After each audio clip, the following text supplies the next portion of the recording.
એસીબીની સફળ ટ્રેપ સામે આવી છે। એક જાગૃત નાગરિકે ફરિયાદ કરી છે, જેમાં આરોપી છે અનિલકુમાર બેચરભાઈ મારુ, જેઓ ચીફ ફાયર ઓફિસર મહાનગરપાલિકા રાજકોટ વર્ગ 1ના ચાર્જમાં છે।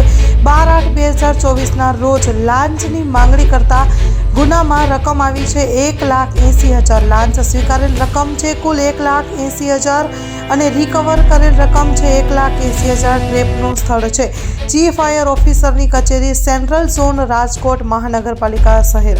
આ કામના ફરિયાદી ફાયર સેફ્ટી ફિટિંગની કામગીરી કરતા હોય તે દરમિયાન રાજકોટ શહેરમાં એક ઇમારતમાં પોતે કરેલ ફાયર સેફ્ટી અંગેનું એનઓસી આ કામમાં આક્ષેપિત પાસે મેળવવા ગયેલા, ત્યારે આક્ષેપિતે ફરિયાદી પાસેથી ₹3 લાખની ગેરકાયદેસર લાંચની માંગણી કરેલ હતી।